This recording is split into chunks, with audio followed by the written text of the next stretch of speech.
Welcome, friends. So, today we are going to discuss the control statements and loops in Java. So, these are the basic, I think we call it as a basics of any languages. Okay. So, every now and then people are using these concepts in programming.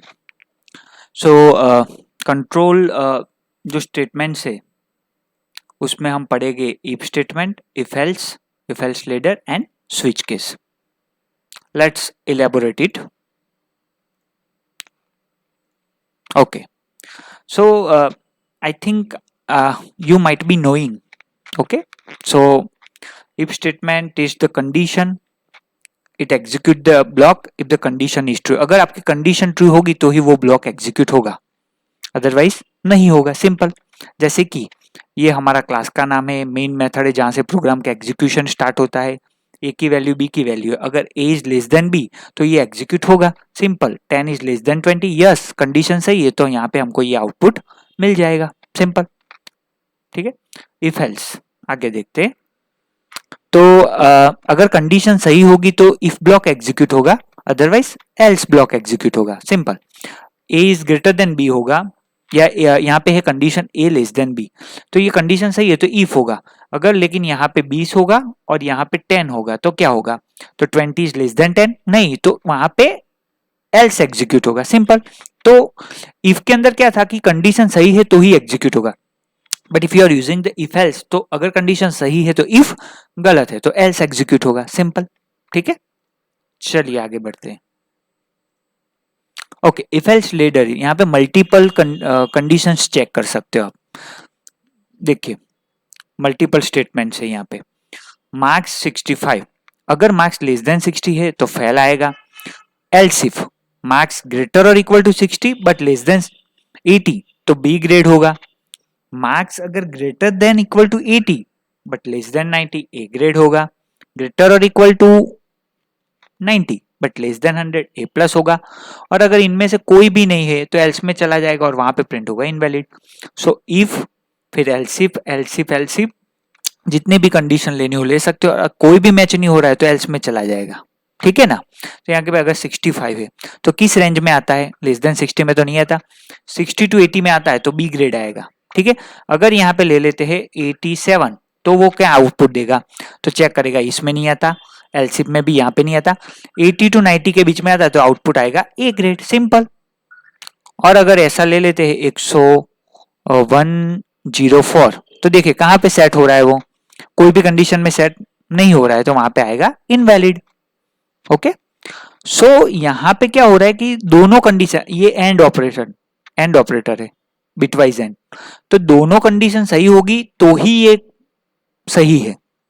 And और ऐसा होगा, and यानी कि दोनों greater और equal to 60 भी होना चाहिए, लेस देन 80 भी होना चाहिए, दोनों सही होने चाहिए. ठीक है ना. तो ही ये एग्जीक्यूट होगा. आगे बढ़ते. स्विच केस भी सिंपल, वैसे ये मल्टीपल कंडीशंस को चेक करता है. और यहाँ पे देखिए नंबर 20 है तो केस जहां पे 20 मैच होगा ना वो आउटपुट आपको देगा. जैसे कि केस फिर 10 तो ये मैच नहीं हो रहा है. फिर ब्रेक, अगर मैच हो जाता है तो वहां पे प्रिंट होकर ब्रेक हो जाएगा, यानी कि स्विच केस में से बाहर निकल जाएगा. अदरवाइज वो अगर ब्रेक नहीं रखेगी ना तो सारे सब्सिक्वेंट स्टेटमेंट है ना वो सारे एग्जीक्यूट हो गए. ठीक है. तो अभी 20 है तो 20 प्रिंट हो जाएगा और ब्रेक होकर बाहर निकल जाएगा. और अगर कोई भी केस आपका मैच नहीं हो रहा है तो वहां पे डिफॉल्ट कि भाई कोई भी नहीं मैच हो रहा है तो आप डिफॉल्ट प्रिंट करवा सकते हो वहां पे.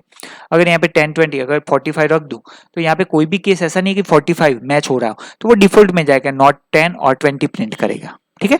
तो ये बहुत ही सिंपल. यहाँ पे आप कोई भी कैरेक्टर भी यहाँ पे ले सकते हो केस के अंदर, तो वो भी ठीक है करवा सकते हो. तो बहुत ही सिंपल है ये. ओके. फिर है लूपिंग स्टेटमेंट्स. ये भी बहुत इंपॉर्टेंट है. लूप्स तो सबको पता है, बेसिक से. While loop, do while loop and for loop. यहाँ पे जो वाइल एंड फॉर लूप है ना वो एंट्री कंट्रोल लूप है. इनिशियली लूप में जाते ही कंडीशन चेक करनी पड़ती है. That's why for loop and while loop क्या है, ये दोनों एंट्री कंट्रोल लूप है. और जो डू वाइल लूप है ना उसमें लास्ट में कंडीशन चेक होती है, उसको कहते हैं एग्जिट कंट्रोल लूप. कौन सी, एग्जिट कंट्रोल लूप। ठीक है, तो ये आपको पता होना चाहिए। चलिए, तो कंडीशंस के लिए हम देखते हैं। सबसे पहले इनिशियलाइज कर दिया। कोई भी लूप हो ना, उसके 3 फेजेस है, याद रखना। इनिशियलाइजेशन फर्स्ट, सेकंड है कंडीशन, एंड थर्ड है इंक्रीमेंट एंड डिक्रीमेंट। इनिशियलाइजेशन होता है, कंडीशन होता है, एंड इंक्रीमेंट या तो डिक्रीमेंट। ये 3 फेज कोई भी लूप ले लो उसमें होता है। ठीक है, तो यहां पे चलिए देखते हैं। मेन मेथड है number is equal to 1, initialization हो गया। कंडीशन क्या है, लेस देन 10। नंबर अगर लेस देन 10 होगा तब तक ये प्रिंट हो जाएगा। जैसे ही यह 11 हो जाएगा तो 11 is less than 10, no, condition गलत है तो लूप में से बाहर निकल जाएगा। तब तक ये क्या करेगा, 1 2 3 अप टू 9 तक आउटपुट प्रिंट करेगा। सिंपल। ठीक है, और एवरी इटरेशन पे क्या होगा, ये नंबर इंक्रीमेंट होगा, यानी कि इंक्रीमेंट 3 फेज होते हैं। ठीक है, तो ये याद रखना है। चलिए आगे, डू व्हाइल लूप मैंने कहा एग्जिट कंट्रोल लूप है, लास्ट में कंडीशन चेक होती है। तो देखिए यहाँ पे सबसे पहला क्या हुआ, इनिशियलाइजेशन हो गया। डू के अंदर क्या किया, सबसे पहले नंबर प्रिंट कर दिया इरिस्पेक्टिव ऑफ द कंडीशन। सबसे पहला नंबर प्रिंट हो गया, फिर इंक्रीमेंट हुआ। नंबर प्रिंट हो गया, फिर इंक्रीमेंट हुआ, 1 से 2 हुआ, फिर चेक करेगा 2 इज लेस देन 10, यह कंडीशन सही है तो फिर से डू में जाएगा। लेकिन यहाँ पे 11 हो तो यहाँ पे 11 होगा तो सबसे पहले 11 तो प्रिंट कर देगा, फिर 12 कर देगा यहाँ पे वैल्यू, और 12 लेस देन 10 तो कंडीशन गलत, तो लूप में से बाहर निकलेगा। लेकिन फर्स्ट इटरेशन तो प्रिंट हो ही गई, तो क्या होगा, कंडीशन सही है या गलत वो बाद में चेक करेगा। फर्स्ट टाइम फर्स्ट इटरेशन पे वो प्रिंट कर देगा। तो इसीलिए उसको कहते हैं exit control loop. Okay, last में कंडीशन चेक करता है। Okay, next for loop simple है। तो फॉर लूप में क्या करना है, लूप फॉर इनिशियलाइजेशन 1 से स्टार्ट होगा, लेस देन 10 तक जाएगा, एवरी इटरेशन पे नंबर इंक्रीमेंट होगा, यानी कि 1 to 9 यहाँ पे भी प्रिंट होगा।